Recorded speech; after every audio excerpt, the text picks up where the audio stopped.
मिले दी ना देवर या भसुरा।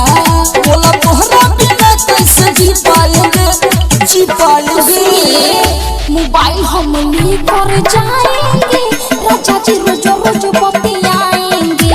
मोबाइल हम लेकर जाएंगे राजा जी रोज रोज बतियाएंगे। समझे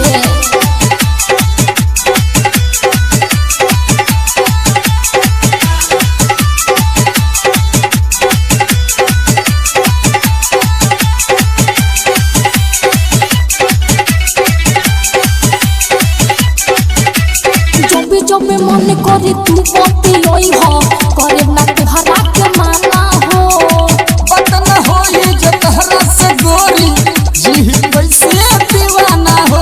ओइसन बाबा कैसे दीवाना हो। जब मन करे तू बतियोई हो करे ना तुहरा के माना हो। बतन होई जे तहरा से गोरी जी कैसे दीवाना हो। कैसे दिलवा के बात हम बताएंगे। मोबाइल हम लेकर जाएंगे राजा जी रोज रोज बतियाएंगे। मोबाइल हम लेकर जाएंगे राजा जी रोज रोज बतियाएंगे। ठीक है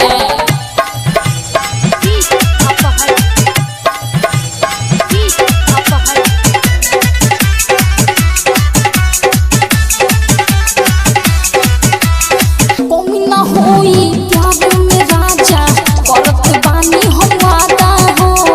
ससुर जाके बदलता न देबू गोरी अपन इरादा हो। ऐसा वादा कमी ना होई प्यार में राजा करत बानी हम वादा हो। ससुर जाके बदलता न देबू गोरी अपन इरादा हो। पुजारी बजरंग अकेले मर जाएंगे मोबाइल हम लेकर जाएंगे राजा जी रोज रोज बतियाएंगे। मोबाइल हम लेकर जाएंगे राजा जी रोज रोज बतियाएंगे। ठीक है कल चल जइबू गोरी तू ससुरा मिले दी ना देवर या भसुरा। बोला तोहरा बिना कैसे जी पाएंगे। मोबाइल हम लेकर जाएंगे राजा जी रोज रोज